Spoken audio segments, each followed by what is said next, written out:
The shocking death of a star. The whole world wants to know what happened, and every minute counts. Now, for the first time, go behind the crime scene tape. With computer-generated forensic graphics and true-to-life reenactments, follow the investigation as police race against time to solve the case. In this episode, Tupac Shakur, rap superstar at age 25, brutally gunned down on the Vegas Strip. The arm came out of the back door, and it started firing into Tupac. Learn how doctors helped Tupac fight for his life. He's had a right lung removed, and he remains in critical condition. And how police missed crucial chances to find the killer. The police made so many mistakes during the investigation, it's difficult to catalog them all. Go deep inside one of the most notorious celebrity shootings in history. There's a lot of truth to be told and questions to be answered regarding that night. Next, on Famous Crime Scene, Tupac Shakur.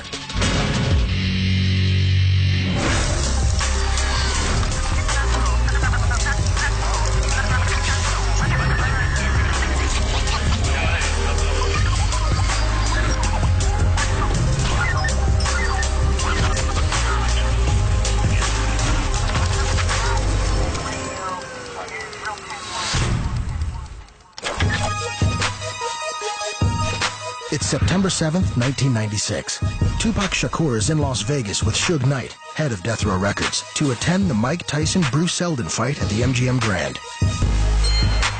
We were sitting ringside watching the fight, and Mike Tyson and Seldon steps into the ring, the bell ding ding, and 50 seconds later the fight was over.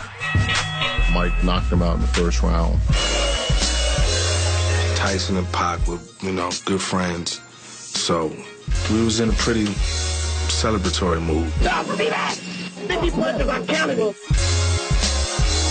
So we proceed to leave at this time.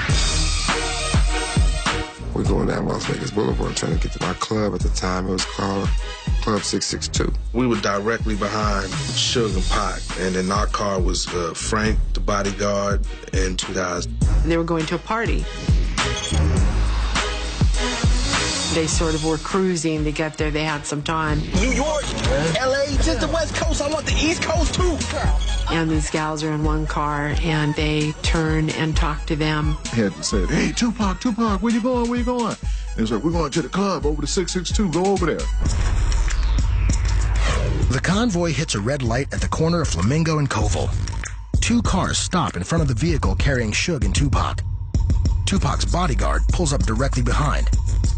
With Suge and Tupac focused on the women on their left, they don't notice the late model Cadillac pulling up on their right. So now it's completely blocked in, and there's absolutely nowhere for him to go. The arm came out of the back door, and it started firing into Tupac. Bang, bang, bang, bang. And once it stopped, all you saw was all this smoke going up in the air. It definitely seemed like everything slowed down, and I just remember thinking, man, they shooting forever. And the car just took off. I grabbed Pac, I pulled him down. I got shot in the head with I still got 45 bullets that entered to my skull. Shots fired. I repeat, shots fired. Possible victims. This unit in pursuit of vehicle. Near assistance. Leaving the vicinity of Koval and Flamingo, proceeding westbound. Two bicycle cops, they hear this boom, boom, boom, boom, boom, lots of shots fired. So they take their bikes and call for backup. I had actually jumped out of the car and ran up to the back of the BMW because I thought that they were dead. There was absolutely no way in the world that these guys were alive. They had to have been dead. Too many bullets had gone through that car. Well, to my surprise, the car made a U-turn. So I ran back, jump in the car, and make a U-turn as well. Both bicycle cops take off and follow Suge. Meantime, Cadillac gets away without anybody knowing. Suge was jumping mediums and blowing his tires and frantically trying to get away. How that car was even driving is amazing. Okay, amazing. His car actually came to a stop at Las Vegas Boulevard in Harmon. And the center of the Las Vegas Strip became the main scene. The cops arrived on the scene. They didn't know what had happened. They saw this shot up BMW, screaming glass, blood. They pulled everybody, including Suge, out of the car, and Suge didn't want to get out because he wanted to stay with Tupac because he was injured. At that point, Tupac was still conscious. Police didn't know whether he'd been shot or whether he was involved in the shooting. I get out the car, I tell the police, I'm saying, hey, slow up. They got the guns drawn out on us. I'm saying, look, I'm shot, he shot, slow up. They said, you want to get shot again? Hey, be quiet. There's a lot of police all over the strip. They came out in full force. Come on, we need an ambulance. Get out right now. Don't move. Suge was on the ground, and I said, that's the CEO of our record label. He's a victim here. So the police let Suge up off the ground, and Tupac was still sitting in the BMW. And for whatever reason, the door wouldn't open from the outside. They couldn't get Pac out the car because they did not open the door and take the seatbelt off, so I did. So he opened the door, and we pulled Tupac out of the car, and we laid him on the ground. The ambulance approached, and he's laying there, and he takes a breath, and he crosses his hands just like this over his body. And he goes, and that was the last breath I ever saw him take on his own.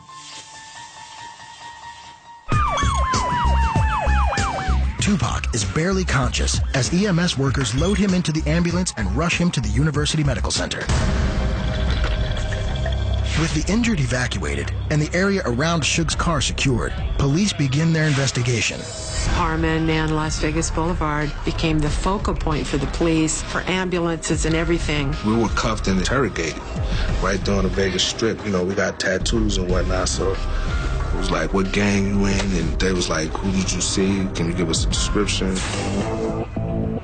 Witnesses at the shooting scene tell police that Tupac and his entourage had beaten up a man earlier that evening, supposedly payback for a run-in between the man and a member of Tupac's crew 1 month prior.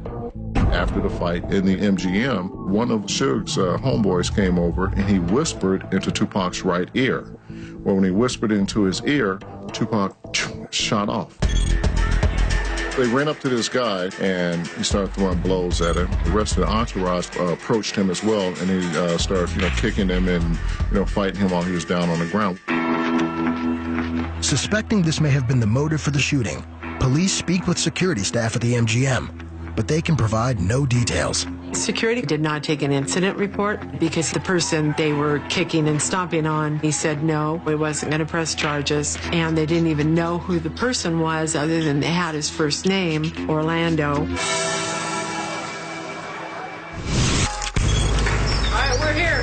One, and we're walking. It's 20 minutes after the shooting. Tupac and Suge Knight are at University Medical Center, where hospital personnel work to stabilize Tupac's condition. Their biggest problem? A bullet has passed through his right lung, causing the area to fill with blood.